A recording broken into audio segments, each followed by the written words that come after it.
வருவோம் இறைவன் குரல் கேட்போம், அவரின் சந்நிதியில்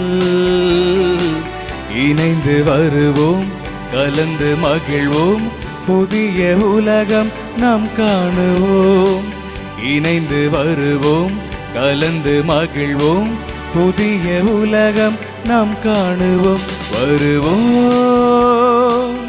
இறைவன் குரல் கேட்போம், அவரின் சந்நிதியில் இணைந்து வருவோம், கலந்து மகிழ்வோம், புதிய உலகம் நாம் காணுவோம். தந்தை மகன் தூய் ஆவியாரின் பெயராலே ஆமென். நம் ஆண்டவராகிய இயேசு கிறிஸ்துவின் அருளும் கடவுளின் அன்பும் தூய் ஆவியாரின் நட்புறவும் உங்கள் அனைவரோடும் இருப்பதாக. உம் ஆன்மாவோடும் இருப்பதாக. அன்பிற்குரியவர்களே, தவ காலத்தினுடைய 5ஆம் வாரம் திருப்பலியிலே, ஞாயிறு திருப்பலியில் நம்ம எல்லோரும் ஒன்றாக கூடி ஜெபித்து கொண்டிருக்கிறோம். இன்றைய திருப்பாடலில் நம்ம வாசிக்கிறோம், திருப்பாடல் 130 ஆண்டவர் நம்முடைய குற்றங்களை நினைவு கூர்ந்தால், நம்முடைய பாவங்களை நினைவு கூர்ந்தால் யார்தான் நிலைத்து நிற்க முடியும்? ஆனால் கடவுள் நம்மை மன்னிக்க வல்லவராக இருக்கிறார். ஆண்டவரே, நீரோ மன்னிப்பு அளிப்பவராக இருக்கிறேன். நாம் நம்முடைய பலவீனங்களால் தவறுகள் செய்கிறோம், குற்றங்கள் செய்கிறோம், பாவங்கள் செய்கிறோம். இருந்தாலும் கடவுள் நம் மீது பேர் இரக்கம் கொண்டு நம் மீது அன்பு கொண்டவராக, நாம் தவறு செய்யும் பொழுது நற்செய்தியில் லாசர் இறப்பை குறித்து ஆண்டவர் இயேசு கிறிஸ்து உள்ளம் குமுறியவராய் அழுகிறார். நம்மையும் பார்த்தும் நாம் பாவங்களுக்குள்ள விழும் பொழுது நமக்காக நம் மீது அளவு கடந்து அனுபவித்திருக்கக்கூடிய நம் ஆண்டவர் இயேசு கிறிஸ்து, உனக்காக, உன்னுடைய பாவங்களுக்காக என் உயிரையே கொடுத்தேனே, ஆனால் மீண்டும் மீண்டும் நீ பாவத்தில் வாழ்ந்து கொண்டிருக்கிறாயே, என்னிடம் வருவதற்கு நீ தயாராக இருக்க மாட்டாயா என்று சொல்லி அவர் உள்ளம் குமரியவராய் அழுது கொண்டிருக்கிறார். ஆகவே நாம் இந்த தவ காலத்தில் ஆண்டவருடைய அன்பிற்கு, அவருடைய பேர் இரக்கத்திற்கு தகுதி உள்ளவர்களாக, நம்முடைய குற்றம் குறைகளுக்காக நாம் மனம் வருந்தி, ஆண்டவரை நான் திரும்பி உன்னிடம் வர வேண்டும், என்னுடைய ஊன் இயல்புக்கு ஏற்ப அல்ல, மாறாக நான் தூய ஆவியாருடைய வல்லமையை உடலில் பெற்றவனாக, உள்ளத்தில் பெற்றவனாக, என்னுடைய பாவத்திலிருந்து வெளிவருவதற்கு நான் ஆசைப்படுகிறேன், என்னை கைப்பிடித்து நீ தூக்கி கொள்ளும், என்னுடைய வாழ்க்கையின் மூலமாக, என்னுடைய பாவத்தின் மூலமாக கடவுளுடைய மாட்சி வெளிப்பட வேண்டும், என்னை மீட்டுக் கொள்வதன் மூலமாக கடவுளுடைய மாட்சி வெளிப்படுத்தப்பட வேண்டும் என்று சொல்லி சிறப்பாக ஆண்டவர் இயேசு கிறிஸ்துவோடு நாம் சிலுவையில் அறையப்படுவோம், நாம் அவரோடு இறப்போம், அவரோடு உயிர் தெழுவோம் அப்படிங்கிற அந்த நம்பிக்கையோடு நம்முடைய குற்றம் குறைகளுக்காக மனம் வருந்தி இந்த திருப்பலியில் நாம் உருக்கமாக ஜெபிப்போம். அன்புமிக்க சகோதர சகோதரிகளே, தூய மறை நிகழ்வுகளை கொண்டாட நாம் தகுதி பெறும் பொருட்டு நம் பாவங்களை ஏற்றுக்கொள்வோம். எல்லாம் வல்ல இறைவனிடமும் சகோதர சகோதரிகளே, உங்களிடமும் நான் பாவியென ஏற்றுக்கொள்கிறேன். ஏனெனில் என் சிந்தனையாலும் சொல்லாலும் செயலாலும் கடமையில் தவறியதாலும் பாவங்கள் பல செய்தேன். என் பாவமே, என் பாவமே, என் பெரும் பாவமே. ஆகையால் எப்பொழுதும் கன்னியான புனித மரியாவையும் வானதூதர் புனித அனைவரையும் சகோதர சகோதரிகளே உங்களையும் நம் இறைவனாகிய ஆண்டவரிடம் எனக்காக வேண்டிக் கொள்ள மன்றாடுகிறேன். எல்லாம் வல்ல இறைவன் நம் மீது இரக்கம் வைத்து நம் பாவங்களை மன்னித்து நம்மை நிலை வாழ்வுக்கு அழைத்துச் செல்வாராக. ஆமென்.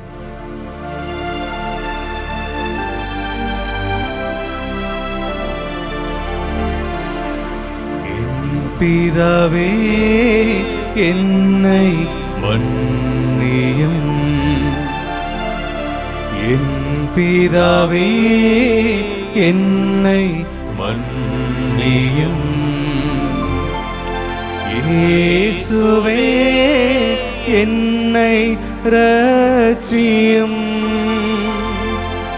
இயேசுவே, என்னை இரட்சியும். ஆவியானவரே, என்னை பலப்படுத்தும். ஆவியானவரே, என்னை பலப்படுத்தும். ஜெபிப்போமாக. ஆண்டவரே எங்கள் இறைவா, உம் திருமகன் உலகை அன்பு செய்து சாவுக்கு தம்மையே கையளித்தார். உமது உதவியால் அது அன்பில் நாங்களும் விரைந்து முன்னேறி செல்ல அருள் புரிவீராக. உமோடு தூயாவியின் ஒன்றைப்பில் இறைவனாய் என்றென்றும் வாழ்ந்து ஆட்சி செய்கின்ற எங்கள் ஆண்டவராகிய இயேசு கிறிஸ்து வழியாக உம்மை மன்றாடுகின்றோம்.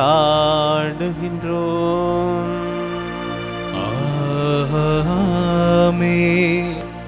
முதல் வாசகம். என் ஆவியை உங்கள் மீது பொழிவேன், நீங்களும் உயிர் பெறுவீர்கள். இறைவாக்கினர் எசேக்கியேல் நூலிலிருந்து வாசகம். அதிகாரம் 37, இறைவார்த்தை 12 முதல் 14 வரை. தலைவராகிய ஆண்டவர் கூறுவது இதுவே: என் மக்களே, இதோ நான் உங்கள் கல்லறைகளை திறக்கப் போகிறேன். உங்களை உங்கள் கல்லறைகளினின்று மேலே கொண்டு வருவேன். உங்களுக்கு இஸ்ரேல் நாட்டை திரும்ப கொடுப்பேன்.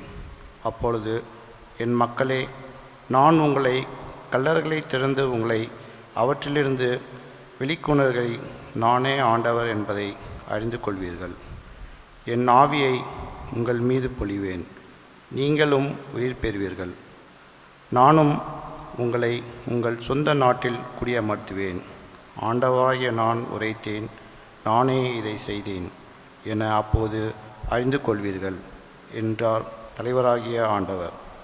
ஆண்டவரின் அருள்வாக்கு. இறைவனுக்கு நன்றி. ஆண்டவரிடமே பேரன்பும் மீட்பும் உள்ளது.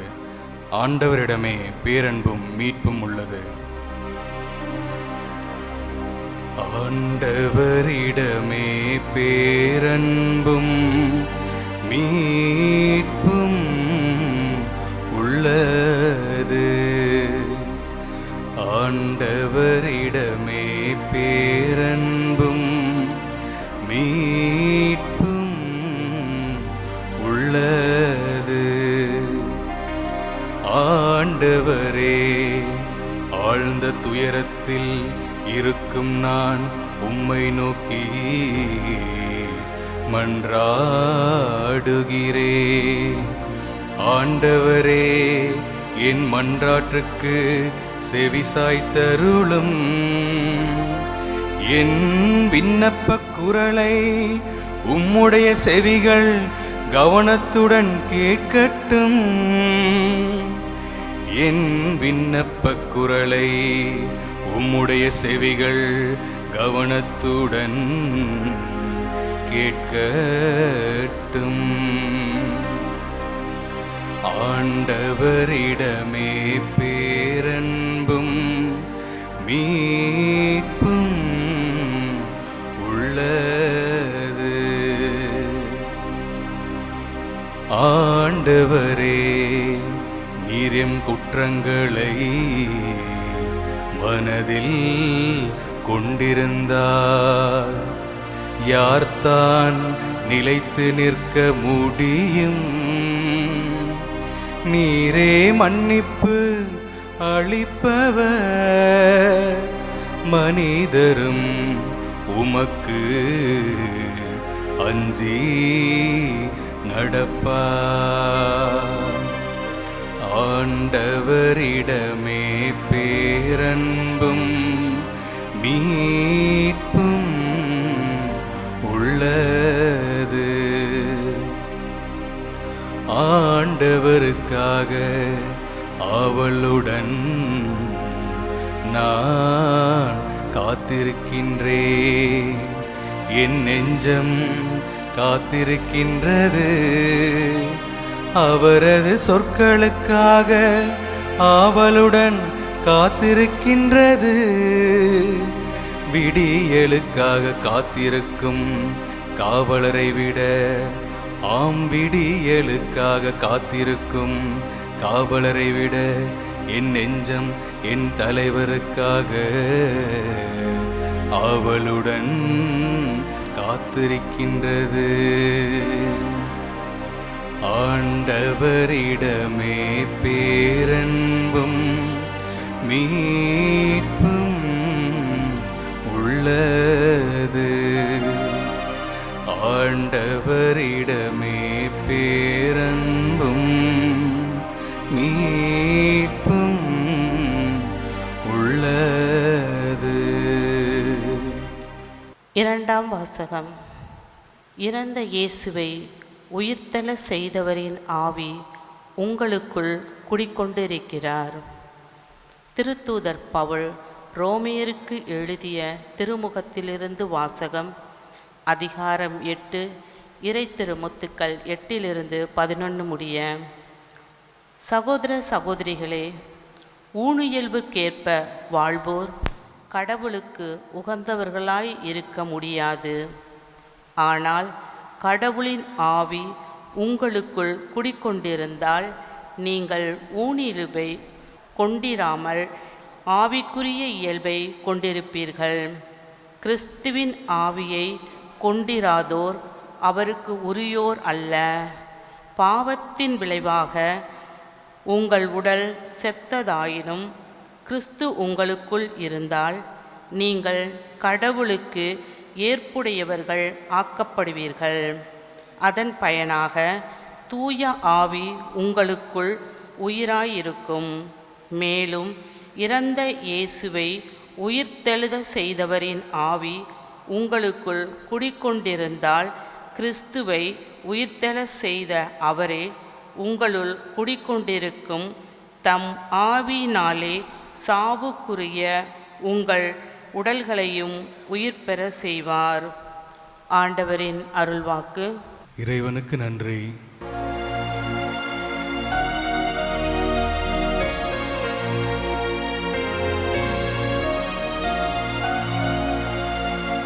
ஆயன் தன் மந்தையை காப்பது போல ஆண்டவர் நம்மை காக்கின்றார். ஆயன் தன் மந்தையை காப்பது போல ஆண்டவர் நம்மை காக்கின்றார். உயிர்த்தெழுதலும் வாழ்வும் நானே, என்னிடம் நம்பிக்கை கொள்ளும் எவரும் என்றுமே சாக மாட்டார் என்கிறார் ஆண்டவர்.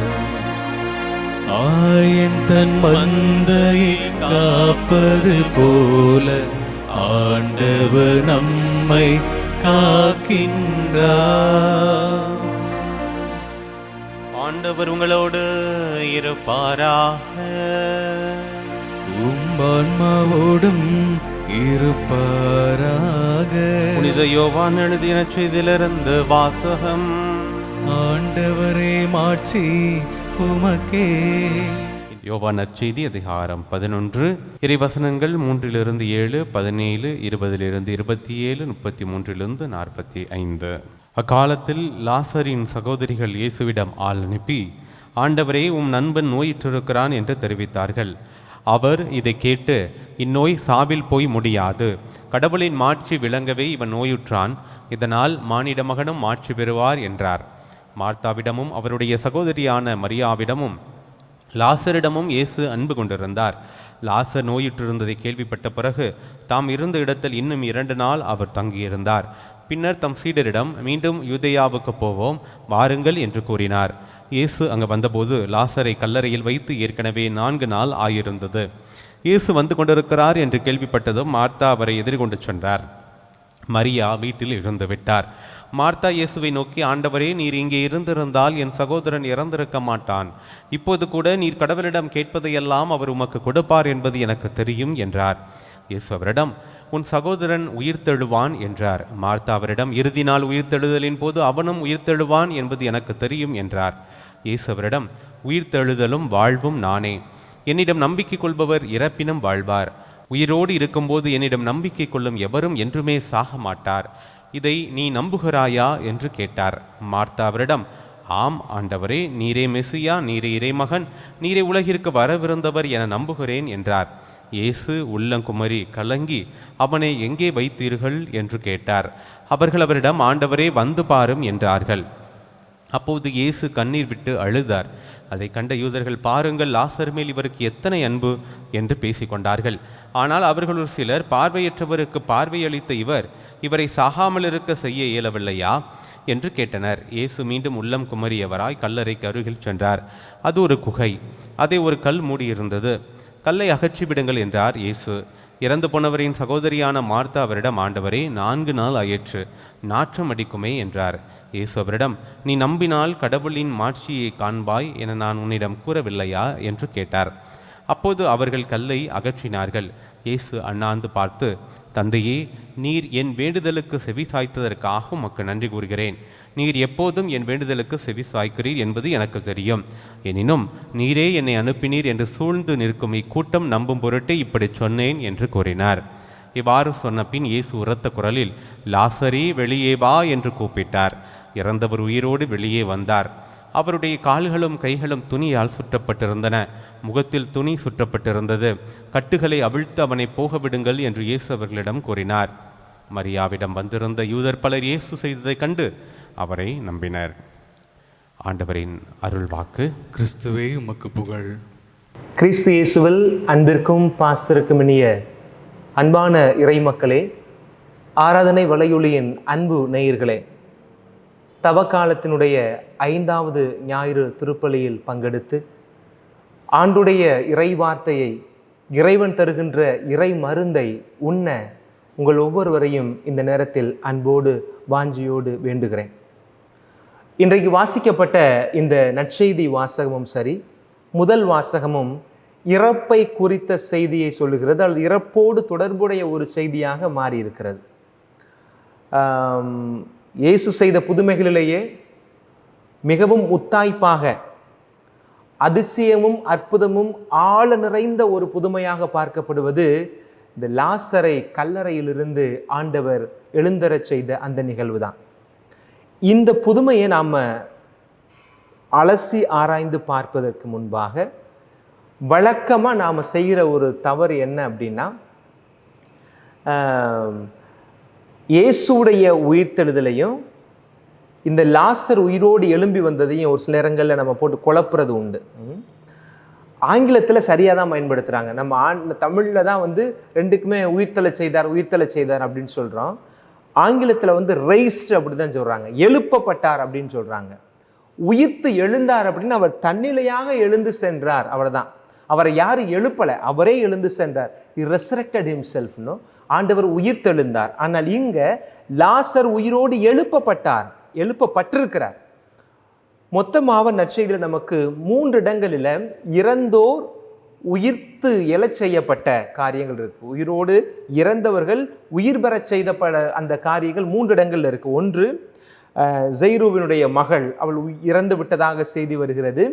அப்போ இறந்த அவள் மீது அவருடைய அறைக்கு சென்று ஆண்டவர் அவரை மீண்டுமாக உயிர் கொடுத்து அவருடைய பெற்றோரிடம் ஒப்படைத்தார் என்பதை நம்ம பார்க்கிறோம். மார்க்கு நற்செய்தி, லூக்கா நற்செய்தி, மத்தேயு நற்செய்தி 3லையுமே அந்த சைரஸுடைய மகளுக்கு, நூற்றுவத்தனுடைய மகளுக்கு உயிர் கொடுத்த அந்த நிகழ்வு இருக்கிறது.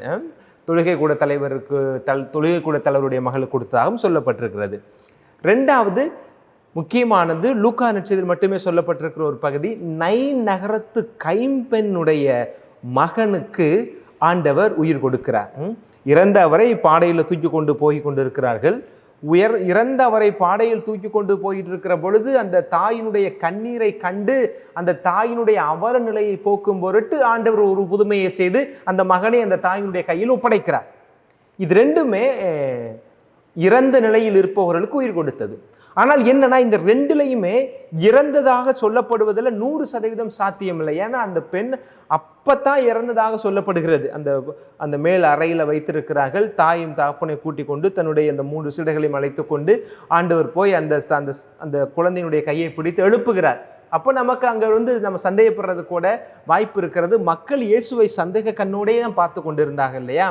அப்போ அந்த சந்தேக புத்தி உடைய பரிசேயருடைய சதுசேயருடைய பார்வையில் அந்த குழந்தை ஒன்று இறக்கலை, அது மூச்சு அடைச்சு அப்படி நின்றுருக்கும், அந்த நேரத்தில் இயேசு உயிர் கொடுத்துருக்கலாம் அப்படின்னு சொன்ன வாதங்களும் அந்த நாளில் இருந்துச்சு. 2வது, இவரை பார்த்தீங்கன்னு வச்சுக்கோங்களேன், யார் பாடையில் தூக்கிக்கிட்டு போகிறாங்களே, நைன் நகரத்து கைம்பெண்ணுடைய மகன், அவருக்குமே இதே பிரச்சனை தான். அவர் இறக்கலைங்க, அவர் மூச்சு தம்மடைச்சு கிடந்திருக்கிறாரு, அவரை தூக்கிட்டு போனவர் தொட்டவனை எந்திரிச்சிட்டாரு அப்படின்னு கூட சொல்லக்கூடியவர்கள் இருந்தாங்க.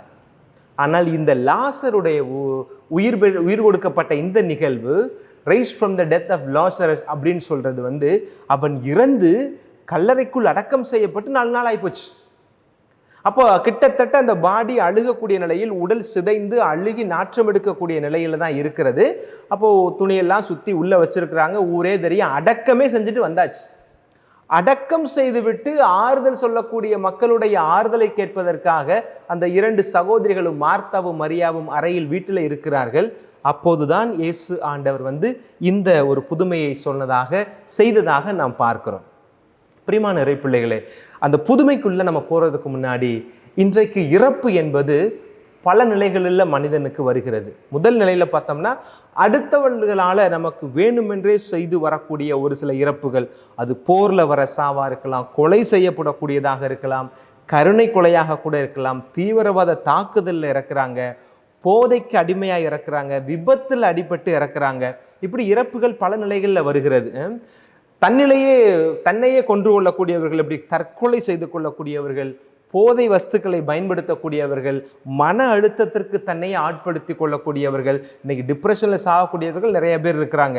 அதீத முறைகட்ட உணவு பழக்க வழக்கத்தினால உயிரை இழக்கக்கூடியவர்கள் இருக்கிறார்கள். ஒழுங்கான உணவு முறை இல்லை அப்படின்னா அதனால இறப்பு வந்துடாது. அது பல விளைவுகளை, பக்க விளைவுகளை ஏற்படுத்தி உடல் உபாதைகளை உருவாக்கி நமக்கு சாப கொடுக்கும். அதுவும் நாமே கொலை செய்து கொள்வதற்கு தான் சமமாக நான் பார்க்கிறேன். சரியான உடற்பயிற்சி இல்லாமல் அப்படியே தேகத்திற்கான அந்த உடற்பயிற்சி கொடுக்காமல் இருக்கிற பொழுது அதுலேயும் இறப்பு வருவதற்கு வாய்ப்பு இருக்கிறது. இப்படி 2 நிலையிலுமே சாவு இருக்குது. இதை கடந்து மொத்தமாக ஒரு நேரங்களில் சாவுகள் வரும். எப்படி ஏழ்மையினால் சாவக்கூடியவர்கள் இருக்கிறார்கள், குழந்தை பலாத்காரம் செய்து சாகடிக்கப்படக்கூடியவர்கள் இருக்கிறார்கள், வேலை இல்லாத திண்டாட்டத்தினால வறுமையினால் சாகக்கூடியவர்கள் இருக்கிறார்கள், அதே நேரத்தில் இயற்கை சூழல் மாசுபாட்டினால சாகக்கூடியவர்கள் இருக்கிறார்கள், பாதுகாப்பற்ற நிலையில் வாழக்கூடியவர்கள், பணி செய்யக்கூடிய நிலைகளில் சாவக்கூடியவர்கள் இருக்கிறார்கள். இப்படி சாவு மனிதனுக்கு பல நிலைகளில் வருகிறது. இதை எல்லா இடத்துலையும் சாவை நோக்கி போகிறவர்களுக்கு, சாவை தழுவுகிறவர்களுக்கு இயேசு உயிர் கொடுப்பாரா அப்படின்ற கேள்வியெல்லாம் நம்ம முன்வைக்கக்கூடாது. ஆனால் நம் ஆண்டவருக்கு இறந்தவர்களுக்கும் உயிர் கொடுக்கக்கூடிய வல்லமை இருக்கிறது. ஏனென்றால் அவர்தான் உயிருள்ள ஆண்டவர், உயிர்களின் ஆண்டவர். அப்படின்றது நிலையில தான் இந்த லாசரஸுடைய இந்த புதுமையை நாம் காண வேண்டும். ஏன் இத்தனை ஒரு அடுக்கடுக்கா இத்தனை இறப்புகளை நான் சொன்னேன் அப்படின்னா, எல்லா இறப்புகளிலையுமே ஆண்டவருடைய கை இருக்குமா அப்படின்னா இருக்கும். அது தேவையான பொழுது வல்லமையாக வெளிப்படும். அது லாசருடைய வாழ்க்கையில வெளிப்பட்டிருக்கு. ஒரு சின்ன ஒரு நகைச்சுவையோடு கூடிய ஒரு நிகழ்வு. ஒரு முறை ஒரு நண்பர், அவர் காலையில் எந்திரிச்சு செய்தியை பார்க்கிறாரு. செய்தித்தாளில் பார்த்த உடனே அவருடைய அந்த இறப்பு செய்தி வந்திருக்குது. செய்தியில் பார்க்குறாரு, அவர் இறந்து விட்டதாக அவருக்கு கண்ணீர் அஞ்சலி போட்டிருக்கிறாங்க. கண்ணீர் அஞ்சலி போட்டுனவருக்கு பயங்கரமான ஒரு அதிர்ச்சி. என்னையா நம்ம உயிரோடு இருக்கோம், நமக்கு போய் கண்ணீர் அஞ்சலி போட்டிருக்காங்களே அப்படின்னு சொல்லிட்டு அவருடைய க்ளோஸ் ஃப்ரெண்டுக்கு உடனடியாக ஃபோனில் எடுக்கிறாரு. நண்பா இந்த மாதிரி நியூஸ் பேப்பர் பார்த்தீங்களா அப்படின்னு சொல்லி கேட்குறாரு. ஆமாம் நண்பா பார்த்தேன் நண்பா, என்ன அப்படின்னு சொல்லி கேட்கும்போது, பாத்தியா நான் செத்து போனதா போட்டிருக்காங்க, அது என்ன பத்தியா அவ்வளோ பெரிய பொருளை கிளப்பி விட்டாங்க அப்படின்னு சொல்லி இவர் சொல்கிறாரு. ஆமாம் நான் கூட தான் பார்த்தேன், நீ செத்து போன செய்தியை கேட்டேன் அப்படின்னு சொன்னோம். நண்பர் சொல்கிறார், எனக்கு ரொம்ப கஷ்டமாக போச்சு உடனே, நான் உயிரோடு இருக்கும் போதே நான் செத்துட்டேன்னு சொல்கிறாங்களே, எவ்வளோ பெரிய ஒரு அயோக்கியத்தனம் பண்ணுறாங்க, எவ்வளோ ஒரு ஃபேக் நியூஸ்லாம் போடுறாங்க பாருங்க அவங்க அப்படின்னு சொல்லி திட்டினாராம். அப்போ சொல்லிட்டு இருக்கும்போது நண்பர் கேட்டாலாம், நான் ஒன்று கேட்டால் தப்பாக எடுத்துக்கிற மாட்டேல நண்பா, என்ன கேளுங்க அப்படின்னாராம். சரி எல்லாம் இருக்கட்டும், இப்போ நீங்கள் எங்கே இருந்து பேசுறிய அப்படின்னு சொல்லி கேட்குறாரு. எங்கே இருந்துன்னா அப்படின்னு நண்பர் கேட்குறாரு. எங்கே இருந்துன்னா சொர்க்கத்திலேருந்து பேசுகிறீங்களா இல்லை நரகத்திலேருந்து பேசுகிறீங்களா அப்படின்னு சொல்லி அவர் கேட்டாராம். இப்படி இறப்பு என்பது எல்லோருக்கும் ஒரு நாள் வரப்போகிறது. அந்த இறப்புக்கு பின்பாக வரக்கூடிய நிலைகளில் 2ஆய் பார்க்கிறோம், அல்லது 3ஆக நாம் பார்க்கிறோம். இப்போ நேர புதுமைக்குள்ளே போகும். இயேசுடைய பொதுவாழ்வுடைய நிறைவாக இந்த புதுமை வருகிறது. எந்த புதுமை? லாசர் கல்லறையிலிருந்து எழுப்பப்பட்ட இந்த புதுமை தான் இயேசு செய்த கடைசி புதுமை. ஆனால் ஒரு சில பேர் சொல்லுவாங்க, இயேசு செய்த கடைசி புதுமை அப்படின்றது சிலுவையில் இருந்து கொண்டு அந்த இறக்கும் தருவாயில் கூட நான் இவர்களை மன்னிக்கிறேன் அப்படின்னு சொன்னார்களே, இவர்கள் என்னதென்று அறியாமல் செய்கிறார்கள், தந்தையே இவர்களை மன்னியும் அப்படின்றதான் புதுமைகளுக்கெல்லாம் புதுமை அப்படின்னு சொல்லுவாங்க. அது மனநிலையில் ஒரு மாற்றத்தை தரக்கூடிய புதுமையாக இருந்தாலும் கண்ணிலையில் பார்த்து உணரக்கூடிய ஒரு புதுமையாக இருந்தது. இறுதி புதுமையாக வருவது இந்த லாசருக்கு ஆண்டவர் உயிர் கொடுத்த புதுமை. என்னன்னா, இயேசுடைய பாடுகளுக்கு முன்பாக இயேசுடைய பாடுகளுக்கு முன்பாக இயேசுடைய கடைசி பொதுவெளி நிகழ்வாக இது பார்க்கப்படுகிறது. இதுக்கப்புறம் இயேசு எங்கேயுமே தன்னை பெரிதாக வெளிப்படுத்தி காட்டிக்கொள்ளவில்லை. ஏன் அப்படின்னா அந்த எருசலேமை நோக்கி, அதனால தான் இன்றைக்கி வாசகத்தில் கூட பார்ப்போம், லாசர் இறந்த செய்தி கேள்விப்பட்ட உடனேயே 2 நாள் தங்கிட்டு தான் இயேசு ஆண்டவர் அங்கிருந்து கிளம்புறாரு. அதுக்கு கூட சீடர்கள் முட்டுக்கடை போடுறாங்க, போவேனா, அங்கே கல்லெறிஞ்சு பார்த்து நம்மளை கல்லெறிந்து கொல்ல பார்த்தாங்க, அங்கேருந்து தப்பிச்சு தான் நம்ம இங்கிட்டு வந்திருக்கிறோம், திருப்பி நீங்கள் கலிலேயா பகுதிகளுக்கு போகிறோம்னு சொல்கிறீங்களே, திருப்பி அந்த பெத்தானியாவுக்கு போகிறோம்னு சொல்கிறீங்களே, அந்த பெத்தானியா கிட்டத்தட்ட ஒரு 3 கிலோமீட்டர் தூரத்தில் தான் எருசலேமில் இருக்குது, உங்களை கொல்லணும்னு நினைக்கிற எல்லாருமே, உங்களுக்கு எதிரியாக இருக்கிற எல்லாருமே எருசலேமில் காத்து கொண்டு இருக்கிறார்கள், இது நாமளாக போய் வலைக்குள்ள மாட்டின மாதிரி ஆயிரும் அப்படின்னு சொல்லி அவரை என்ன செய்கிறாங்க, வேணாம் என்று சொல்லக்கூடிய அளவிற்கு இருப்பதற்கு காரணம் இது கடைசி நாட்கள், கடைசி ஒரு நெருக்கடியான ஒரு நேரத்தை நோக்கி வந்து கொண்டிருக்கிறார். தம்மிடம் நம்பிக்கை கொள்கிறவர்கள் இறப்பினும் வாழ்வான் என்கிற ஒரு ஆழமான செய்தியை நமக்கு தருவதற்காகத்தான் ஆண்டவர் இந்த புதுமையை நமக்கு செய்திருக்கிறார். இன்றைக்கு எத்தனையோ பேர் இறக்கிறார்கள் பார்த்தீங்களா? இங்கே நிறைய இறப்பு திருப்பலிகளுக்கெல்லாம் போகும்போது இறப்பு திருப்பலி புத்தகத்தில் இருக்கக்கூடிய வாசகமே இந்த வாசகம் தான் இருக்கும். மார்த்தாவுக்கும் இயேசுவுக்கும் இடையே நடைபெறுகிற அந்த உரையாடல், ஆண்டவரே நீர் மற்றும் இங்கு இருந்திருந்தால் என் சகோதரன் இறந்திருக்கிற மாட்டானே, இப்போ கூட நீங்கள் பாருங்கள், நீங்கள் வந்திருக்கிறீங்க பாருங்கள் அப்படின்னு சொல்லும் போது இயேசு ஆண்டவர் சொல்லுவார், உயிர் வாழ்கையில் என்னிடம் நம்பிக்கை கொள்கிறவன் இறப்பின் வாழ்வான், உன் சகோதரனும் உயிர் தழுவான் அப்படின்னு தான் சொல்கிறாரு. அதுக்கு அந்த அம்மா சொல்லுவாங்க, தெரியும் மறுவாழ்வுன்னு ஒன்று வருகிற பொழுது, இறுதி தீர்வைன்னு ஒன்று வருகிற பொழுது என் தம்பி எந்திரிப்பான்றது எனக்கு தெரியும், அப்போது எழுப்பப்படுவான் என்பது எனக்கு தெரியும், இப்போ என் தம்பி இறந்துட்டானே அப்படின்னு சொல்லுகிற பொழுதுதான் உலகமாந்தர் அனைவருக்குமான ஒரு உன்னதமான செய்தியை ஆண்டவர் இந்த இடத்தில் பதிவு செய்கிறார். உயிர் வாழ்கையில் என்னிடம் நம்பிக்கை கொள்கிற எவரும் இறப்பினும் வாழ்வான் அப்படின்னு சொல்லிட்டு, சாகாத்தன்மை இயேசுவில் நம்பிக்கை கொண்ட ஒவ்வொருவருக்கும் ஆன்மா வடிவில் இருக்கிறது, அது ஆன்மீக தாகத்தோடு இருக்கிறது என்பதை ஆண்டவர் இந்த இடத்தில் சொல்வதுதான் இந்த புதுமையினுடைய புன்பிளமாக பார்க்கப்படுகிறது. ஆக எருசலேமுக்கு மிக அருகாமையில் இருக்கிறதுனால இந்த புதுமை அந்த நகரங்களில் மிக வேகமாக பரவி விடுகிறது, உடனடியாக அவருடைய காதுகளுக்கு போகிறது. அப்போ என்ன ஒரு திட்டம் தீட்டுறாங்க, இதுக்கு முன்னாடி உடல் ஊனமுற்றவரை குணமாக்கினார், பார்க்க முடியாதவரை குணமாக்கினார், காற்றை அடக்கினார், கடலை அடக்கினார், அப்பத்தை பழுகச் செய்தார், ரசத்தை மாற்றினார். அதையெல்லாம் ஒரு பெரிதாக பேசப்பட்டாலும் கூட அதனுடைய தாக்கம் பெரிதாக இல்லை. ஆனால் இப்போ இறந்து போய் 2-3-4 நாட்கள் கல்லறையில் இருந்த ஒரு நாற்றம் பிடித்த ஒரு பிணத்திற்கு உயிர் கொடுத்து அவனை முழுமையாக வெளியிலே கொண்டு வந்திருக்கிறாரே, இதற்கு மேல் இவரை விட்டு வைத்தால் ஆகாது என்கிற ஒரு தீர்க்கமான ஒரு முடிவை எடுத்து இயேசுவுக்கு மரண சாசனம் எழுதுவதற்கு அடிப்படையாக இருந்தது இந்த லாசருடைய புதுமைதான். சரி, இப்போ இந்த லாசருடைய புதுமையில 4 காட்சிகளை நீங்க பார்க்க முடியும். முதல் காட்சி, லாசருடைய இறப்பு செய்தி இயேசுவுக்கு சொல்லப்படுகிறது, மார்த்தா வழியாக அந்த செய்தியானது சொல்லப்படுகிறது. 2வது, சீடர்கள் அந்த யூதேயா பகுதிக்கு நீங்க போவேனா அப்படின்னு சொல்லி தடுக்கிறாங்க, யூதேயாவுக்கு நீங்க போவேனா, அது எருசலேமுக்கு பக்கத்தில் இருக்குது அப்படின்னு சொல்றதுக்கூடிய அந்த பின்புலமும் இன்றைய வாசகத்தினுடைய மையமாக இருக்கிறது. 3வது, மார்த்தாவுடைய முறையீடு. அதைத்தான் கொஞ்ச நேரத்துக்கு முன்னாடி நான் உங்களுக்கு சொன்னேன், எப்படிப்பட்ட ஒரு உரையாடல், ஒரு தெய்வீகமான உரையாடல், நம்பிக்கை தரக்கூடிய செய்தியை இந்த மார்த்தா கேட்ட கேள்வியினால தான் திருச்சபைக்கும் கிடைத்திருக்கிறது, திருவையின் அங்கமாக இருக்கிற ஒவ்வொருவருக்கும் கிடைத்திருக்கிறது. உயிர் வாழ்கையில் என்னிடம் நம்பிக்கை கொள்கிறவன் இறப்பினும் வாழ்வான் என்கிற அந்த செய்தி. 4வது செய்தி, மார்த்தா போய் மரியாவிடம் சொல்லுகிறார்கள் இல்லையா, இயேசு வந்திருக்கிறாரு, நீ கல்லறைக்கு போ அப்படின்னோடனே அந்த இடத்திற்கு மரியா விரைந்து சென்று அவர்களுக்குள் நடைபெற்ற இந்த அன்பு பரிமாற்றம், மரியாவை கண்ட பிறகுதான் ஆண்டவர் கண்ணீர் விட்டு அழுதார். விவிலியத்தில் இருக்கிற மிக குறுகிய வசனம் அந்த வசனம்தான், இயேசு அழுதார் என்று சொல்லப்பட்டிருக்கிறது. இயேசு நிறைய இடங்கள்ல பைபிள்ல அழுகலை, ஆனால் 2-3 இடங்கள் சொல்லலாம். ஒன்று இங்க, 2வது அழுதார் என்று சொல்லப்படுவது எருசலேமை பார்த்து அழுதார் என்பதுதான். இதை கடந்து அந்த பாடுகளுடைய பாதையில் பட்ட வேதனைகளை அழுதிருப்பார், ஆனால் இயேசு அழுதார் என்று அந்த இடத்திலெல்லாம் சொல்லப்படவில்லை. ஆனால் இந்த 2 இடங்களில் தான் சொல்லப்பட்டிருக்கிறது. குறிப்பாக 3வது ஒரு இடம் பேதுருடைய திருமடலில் சொல்லப்பட்டிருந்தாலும் இயேசுடைய வாழ்க்கையை எழுதிய இவர்களுடைய பார்வையில் 2 இடத்தில் அழுகிறாரு. இழப்பை சந்தித்து வருந்தி குமுறி கொண்டிருக்கிற மரியாவுடைய கண்ணீரை கண்டவுடன் இயேசு அழுதார். இது நமக்கெல்லாம் தரப்படுகிறக்கூடிய ஒரு ஆழமான செய்தி.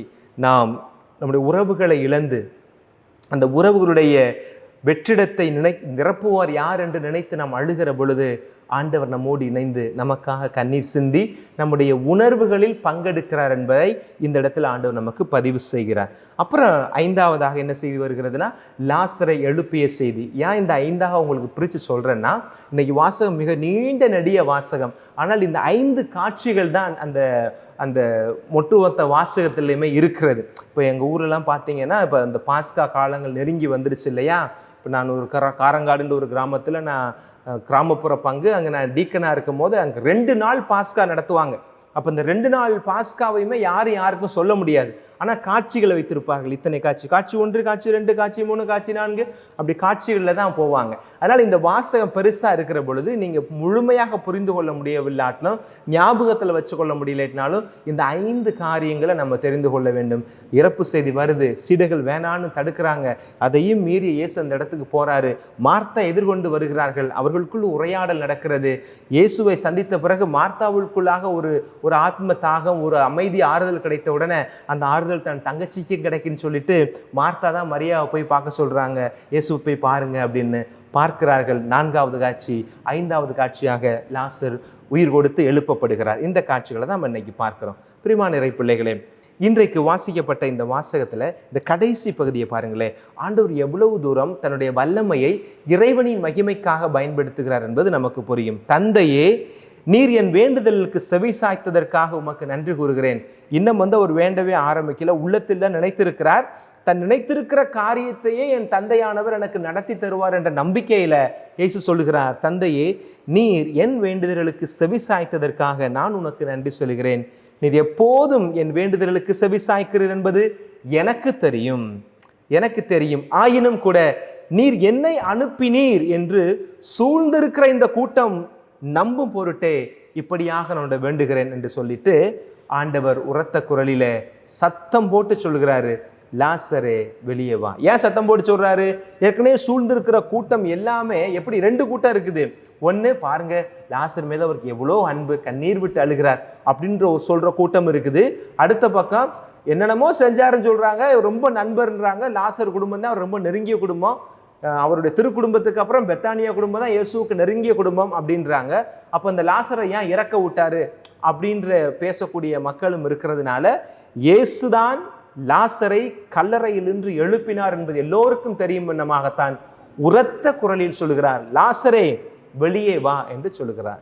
இந்த வார்த்தையும் கூட எதற்காக என்றால், அடுத்தவர்கள் நம்பும் பொருட்டு தான். அடுத்தவருடைய நம்பிக்கை ஆழப்படும் பொருட்டு ஆண்டவர் இந்த இடத்தில் தன் தந்தையிடம் ஒரு வேண்டுதலை முன்வைக்கிறார்.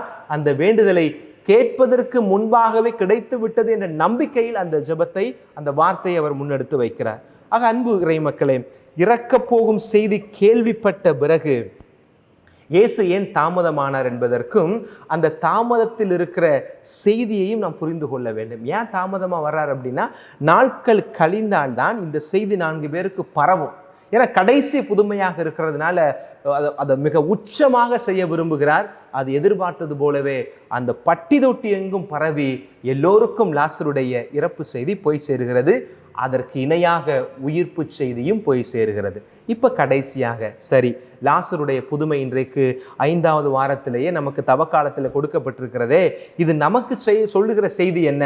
ஒரு செய்தி ஓகே, உயிர் வாழ்கையில் நம்பிக்கை கொள்கிற எவனும் இறப்பினும் அவன் என்னோடு வாழ்வான், அவன் என்றுமே சாக மாட்டான் என்கிற செய்தி எனக்கு ஆறுதல் தருகிறது. லாசருடைய உயிர்ப்பு எனக்கு என்ன செய்தி தருகிறது அப்படின்றத பார்த்தோம்னா, இறந்த உடலை கல்லறையிலிருந்து இயேசு எழுப்பியது போல இறந்து கொண்டிருக்கும் நம் ஆன்மாவை இயேசு இன்று எழுப்புவதற்காக வருகிறார். இறந்த உடலை கல்லறையிலிருந்து எழுப்பியது போல இந்த உடலுக்குள் இறந்து கொண்டிருக்கிற அந்த ஆன்மாவை எழுப்புவதற்காக ஆண்டவர் வருகிறார்.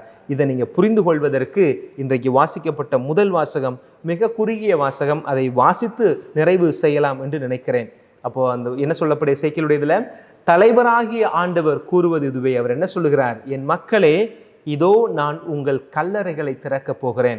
அப்படின்னா நாமெல்லாம் உயிரோடு இருக்கிறோம், என்னுடைய கல்லறை எங்கே இருக்குன்னு நம்ம கேட்கக்கூடாது.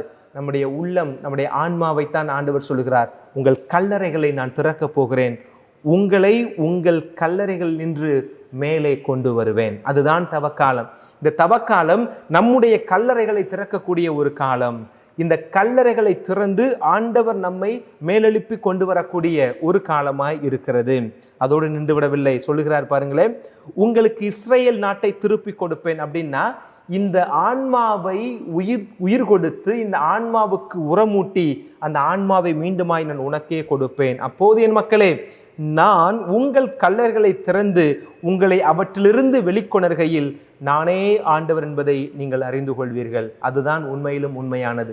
இந்த உலகத்திலேயே, இந்த ஒட்டுமொத்த பிரபஞ்சத்திலேயே உன்னுடைய ஆன்மாவுக்கு உயிர் கொடுக்கக்கூடிய, ஆன்மாவை பலப்படுத்தக்கூடிய ஒரே ஆண்டவர் நம் ஆண்டவர் இயேசு கிறிஸ்து என்பதை சொல்லும் விதமாகத்தான் இந்த முதல் வாசகம் அமைந்திருக்கிறது. மீண்டுமாக சொல்கிறார், என் ஆவியை உங்கள் மீது பொழிவேன், நீங்களும் உயிர் பெறுவீர்கள். நான் உங்களை உங்கள் சொந்த நாட்டில் குடியமர்த்துவேன்.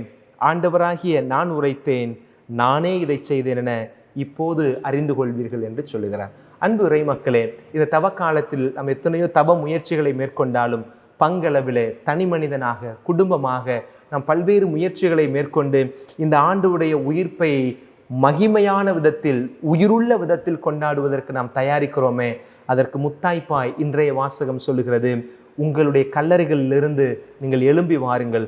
உங்கள் கல்லறைகளுக்குள் அடைபட்டிருக்கிற உங்கள் ஆன்மாவுக்கு உயிர் கொடுக்கிற பொழுது அந்த உயிர் கொடுக்கிற அந்த நிகழ்வுதான் உண்மையான உயிர்ப்பு இருக்கிறது என்பதை நாம் புரிந்து கொண்டோம். இந்த நாளில் நாம் எடுக்க வேண்டிய ஒரு முடிவு என்னன்னா, என் ஆண்டவர் என் கல்லறைக்குள் நுழைந்து என் ஆன்மாவை வெளியிலே கொண்டு வருவதற்கு நான் அவரை முழுமையாக அனுமதிக்க வேண்டும்.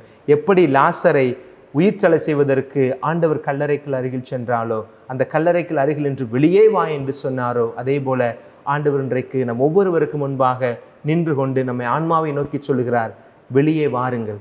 நீங்கள் வாழ்ந்து கொண்டிருக்கின்ற இருள் நிறைந்த பாவத்திற்கு ஏதுவான சாத்தானுடைய சோதனைக்கு எப்போதும் ஆட்படக்கூடக்கூடிய என்னுடைய அன்பிலிருந்து அகன்று நிற்கக்கூடிய நிலையிலிருந்து நகர்ந்து வாருங்கள். நான் உங்களுக்கு உயிர் கொடுப்பேன், உங்கள் ஆன்மாவை உயிர் ஆற்றலுள்ள ஒன்றாய் மாற்றுவேன் என்கிற நம்பிக்கையின் செய்தியை ஆண்டவர் நமக்கு தருகிறார். இப்பேற்பட்ட ஆண்டவரை அடுத்த வாரத்தில் நாம் எல்லோரும் கோலாகலமாக குருத்து ஞாயிற்கு தயாராகக்கூடிய இந்த நாட்களில் இந்த ஆன்மாவை குறித்த ஒரு செய்தியை தந்த ஆண்டவருக்கு நன்றி சொல்லுவோம். அவரே நம்மை ஆள்கிறார், அவரே நமக்காய் வருகிறார், பாடுகள் பட இருக்கிறார், உயிர்ப்பை நமக்கு தர இருக்கிறார். ஆமென். அனைவரும் இணைந்து நம்முடைய நம்பிக்கையை அறிக்கையிடுவோம்.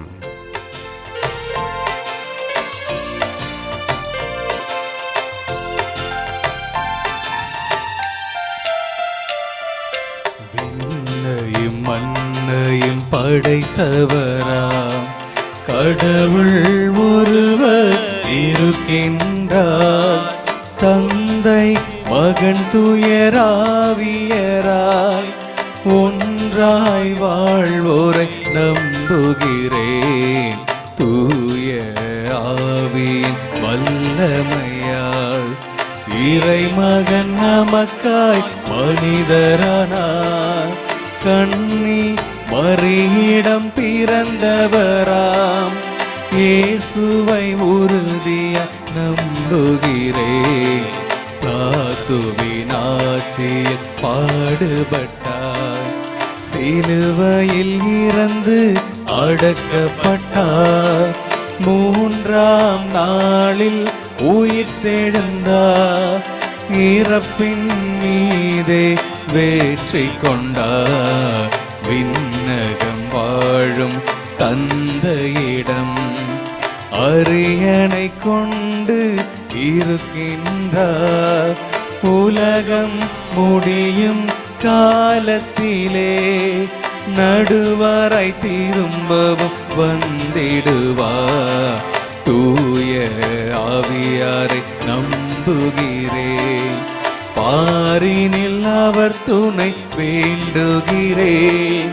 பாவ மன்னிப்பில் தூய்மை பெற்று பரிகார வாழ்வில் நிலைத்திடுவேன்.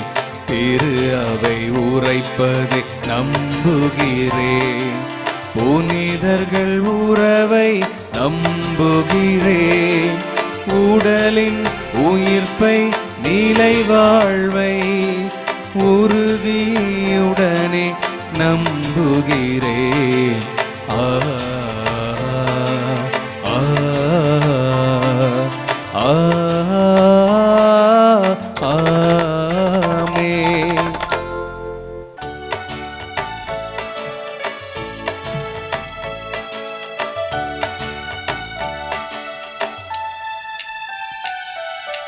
பலியாக எதை உனக்கு தருவேன் என்று இந்த படைப்பெல்லாம் நீதானே படைத்தாய் என்று.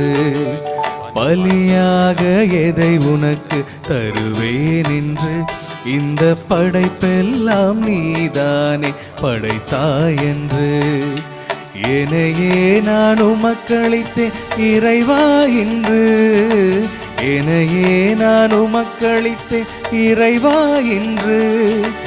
உருமாற்றி உனதாக்கும் தலைவான் என்று. தந்தேன் தந்தேன் தந்தேன் என்னையே இறைவா.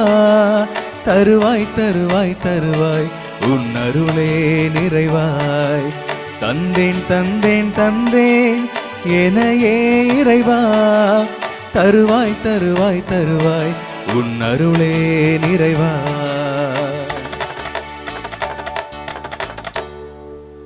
அன்புமிக்க சகோதர சகோதரிகளே, என்னுடையதும் உங்களுடையதுமான இப்பள்ளி எல்லாம் வல்ல தந்தையாகி இறைவனுக்கு ஏற்றதாகும்படி மன்றாடுங்கள். ஆண்டவர் தம் திருப்பேரின் புகழ்ச்சிக்காகவும் மாட்சிக்காகவும் நமது நன்மைக்காகவும் புனித திரு அவை அனைத்து நலனுக்காகவும் உமது கையிலிருந்து இப்பள்ளி ஏற்றுக்கொள்வாராக. எல்லாம் வல்ல இறைவா, கிறிஸ்தவ நம்பிக்கையின் படிப்பனையால் நீ நிரப்பியுள்ள உமடியார்களுக்கும் எங்களுக்கும் செவிசாய்த்தருளும். இப்பலியின் பயனாக இவர்களை புனிதப்படுத்துவீராக. எங்கள் ஆண்டவராகிய இயேசு கிறிஸ்து வழியாக உம்மை மன்றாடுகின்றோம். ஆமென். ஆண்டவர் உங்களோடு இருப்பாராக. உம் ஆன்மாவோடும் இருப்பாராக. இதயங்களை மேலே எழுப்புங்கள். ஆண்டவரிடம் எழுப்பியுள்ளோம். நம் இறைவனாகிய ஆண்டவருக்கு நன்றி கூறுவோம். அது தகுதியும் நீதியும் ஆனதே. ஆண்டவரே, தூயவரான தந்தையே, என்றும் உள்ள எல்லாம் வல்ல இறைவா, எங்கள் ஆண்டவராகிய கிறிஸ்து வழியா என்னாலும் இவ்விடத்திலும் நாங்கள் உமக்கு நன்றி செலுத்துவது மெய்யாகவே தகுதியும் நீதியும் ஆகும். எங்கள் கடமையும் மீட்புக்குரிய செயலுமாகும். ஏனெனில் மெய்யான மனிதராகியவர் தம் நண்பர் லாசருக்காக கண்ணீர் விட்டு அழுதார். என்றுமுள்ள கடவுளாகியவர் லாசரை கல்லறை நின்று உயிர் பெற்றல செய்தார். அவரே மனித இனத்தின் மேல் இரக்கம் கொண்டு தூய மறை நிகழ்வுகளால் எங்களை புதிய வாழ்வுக்கு இட்டுச் சென்றார். அவர் வழியாக மாண்புக்குரிய உம்மை வானதூதர்களின் அணிகள் வழிபடுகின்றன. உம் திருமுன் எக்காலத்துக்கு மக்களிக்கின்றன. அவர்களோடு எங்கள் குரலையும் சேர்த்துக் கொள்ளுமாறு நாங்கள் தாழ்மையுடன் உம்மை இறைஞ்சு புகழ்ந்து பாடுவதாவது.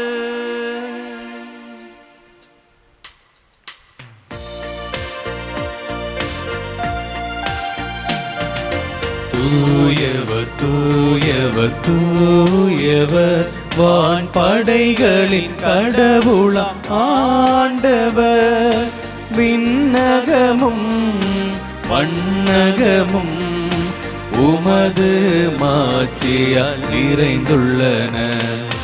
உன்னதங்களிலே ஓசன்னா, உன்னதங்களிலே ஓசன்னா. ஆண்டவர் பெயரால் வருகிறவர் ஆசி பெற்றவர். உன்னதங்களிலே ஓசன்னா, உன்னதங்களிலே ஓசன்னா. ஆண்டவரே, நீர் மெய்யாகவே தூயவர், தூய்மை அனைத்திற்கும் ஊற்று. ஆகவே உம்முடைய ஆவியை பொழிந்து காணிக்கைகளை தூய்மைப்படுத்த உம்மை வேண்டுகின்றோம்.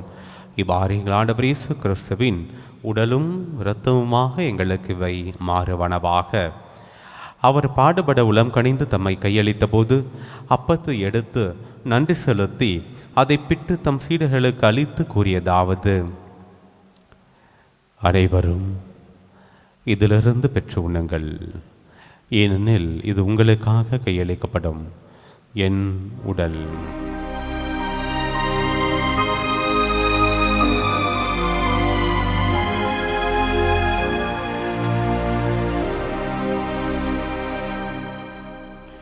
அவனமே இரவு விருந்தை அருந்திய பின் கிண்ணத்தையும் எடுத்து மீண்டும் உமக்கு நன்றி கூறி தம் சீடர்களுக்கு அளித்தவர் கூறியதாவது: அனைவரும் இதிலிருந்து பெற்று பருகுங்கள், ஏனெனில் இது புதிய நிலையான உடன்படிக்கைக்குரிய இரத்தத்தின் கிண்ணம். இது பாவ மன்னிப்புக்கென்று உங்களுக்காகவும் பலருக்காகவும் சிந்தப்படும். இதை என் நினைவாக செய்யுங்கள்.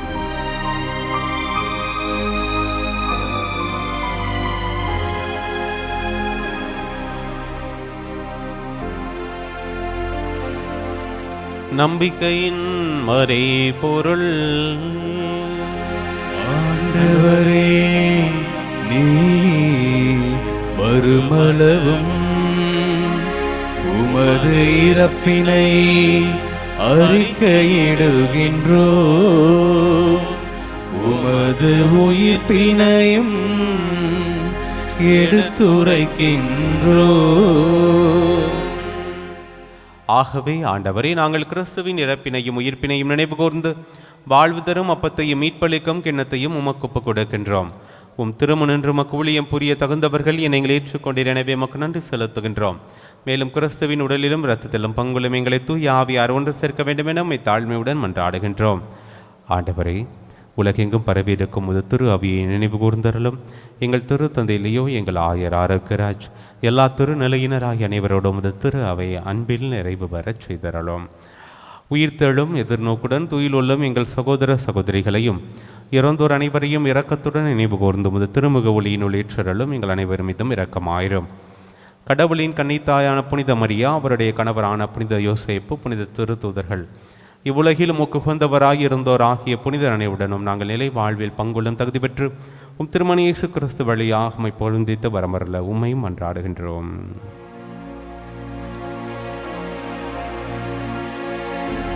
இவர் வழியாக இவரோடு இவரில் எல்லாம் வல்ல இறைவனாகிய தந்தையே,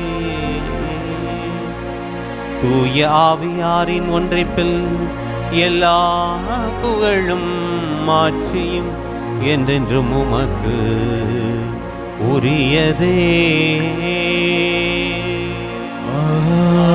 ஆமென், ஆமென், ஆமென்.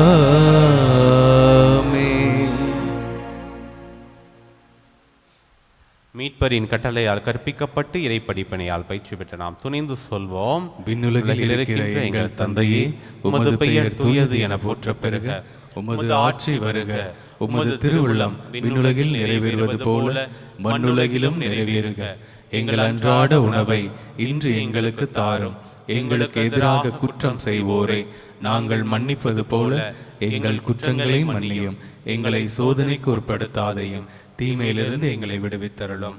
ஆண்டவரே, தீமை அனைத்திலிருந்தும் எங்களை விடுவித்து எங்கள் வாழ்நாளில் அமைதியை கனிவுடனர்களும் மன்றாடுகின்றோம். உமது இரக்கத்தின் உதவியால் நாங்கள் பாவத்திலிருந்து எப்போதும் விடுதலை பெற்று யாதொரு கலக்கம் இன்றி நலமாயிருப்போமாக. நாங்கள் எதிர்நோக்கி இருக்கும் பெருன்பத்துக்காகவும் மீட்பராகிய இயேசு கிறிஸ்துவின் வருகைக்காகவும் காத்திருக்கின்றோம். ஏனெனில் ஆட்சியும் வல்லமையும் ஆட்சியும் என்றென்றும் உமதே. ஆண்டவரே இயேசு கிறிஸ்துவே, அமைதியை உங்களுக்கு விட்டுச் சொல்கின்றேன், என் அமைதியை உங்களுக்கு அளிக்கின்றேன் என்றும் திருத்துதர்களுக்கு மொழிந்தீர். எங்கள் பாவங்களை பாராமல் உமது திரு அவையின் நம்பிக்கையை கண்ணோக்கி உமது திருவுளத்திற்கு ஏற்பதற்கு அமைதியும் ஒற்றுமையும் அளித்தருள்வீராக. என்றென்றும் வாழ்ந்து ஆட்சி செய்கின்றவர் நீரே. ஆமென். ஆண்டவருடைய அமைதி உங்கள் அனைவரோடும் என்றும் இருப்பதாக, ஆன்மாவோடும் இருப்பதாக. ஒருவருக்கொருவர் ஆண்டவருடைய அமைதியை மகிழ்ச்சியோடு பகிர்ந்து கொள்வோம். சமாதானம், சமாதானம், சமாதானம். உலகின் பாவங்களை போக்கும் இறைவனின் செம்மறியே, எங்கள் மேல் இரக்கமாயிரும். உலகின் பாவங்களை போக்கும் இறைவனின் செம்மறியே, எங்கள் மேல் இரக்கமாயிரும். உலகின் பாவங்களை போக்கும் இறைவனின் செம்மறியே, எங்களுக்கு அமைதி அளித்தருளும். ஆண்டவரே இயேசு கிறிஸ்துவின் உட்கொள்ளும் திருவுள்ளும் திறத்துமே திருவுக்கும் தன்னைக்குள்ளாக்காமல் பெயர்வைக்க தன் மனதுக்கு உடலுக்கு பாதுகாப்பாக நலமளிக்கும் அருமந்தாகும் இருப்பனவாக.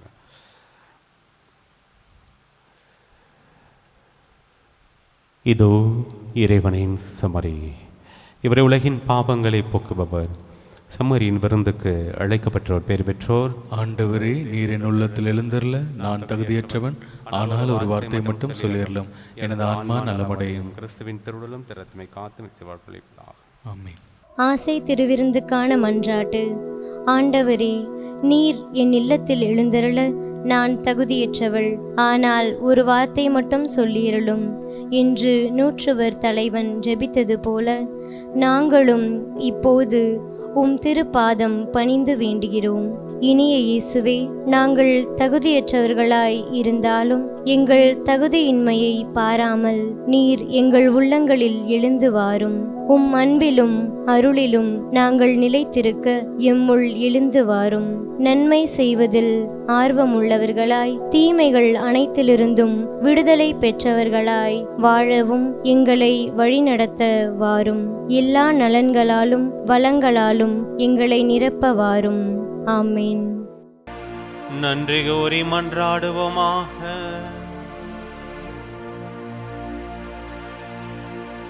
எல்லாம் வல்ல இறைவா, எங்களுக்கு அருள் புரிய உம்மை வேண்டுகின்றோம். இயேசு கிறிஸ்துவின் உடலையும் இரத்தத்தையும் உட்கொள்கின்ற நாங்கள் அவருடைய உறுப்பினர்களாக என்றும் விளங்குவோமாக. என்றென்றும் வாழ்ந்து ஆட்சி செய்கின்றவர் வழியாக உம்மை மன்றாடுகின்றோம்.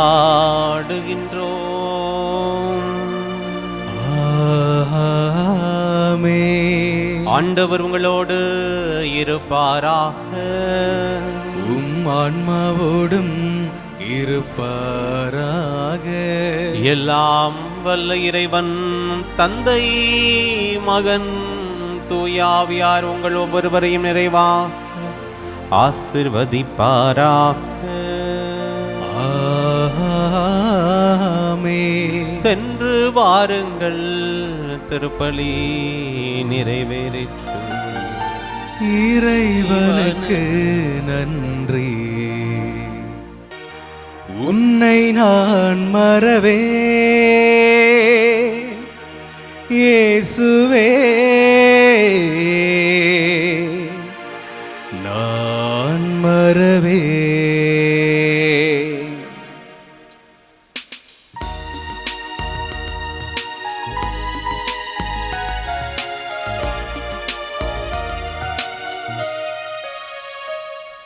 என் இயேசுவே, உன்னை நான் மறவேன் மறவேன்.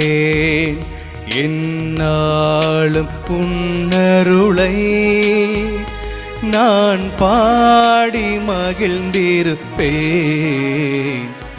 என் இயேசுவே, உன்னை நான் மறவேன் மறவேன்.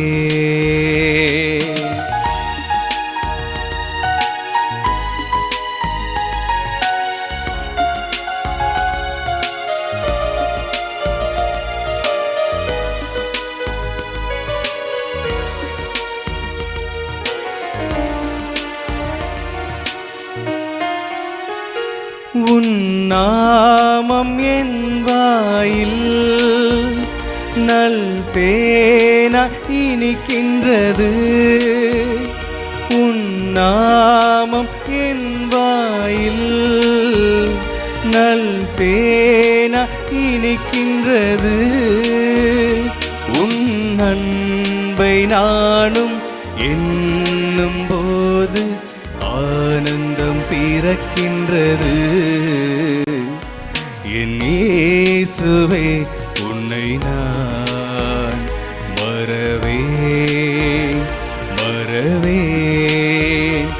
என்னாலும் உன்னருளை நான் பாடி மகிழ்ந்திருப்பேன். என் இயேசுவே, உன்னை நான் மறவேன் மறவேன். தந்தை, மகன், தூய ஆவியாரின் பேராலே ஆமென்.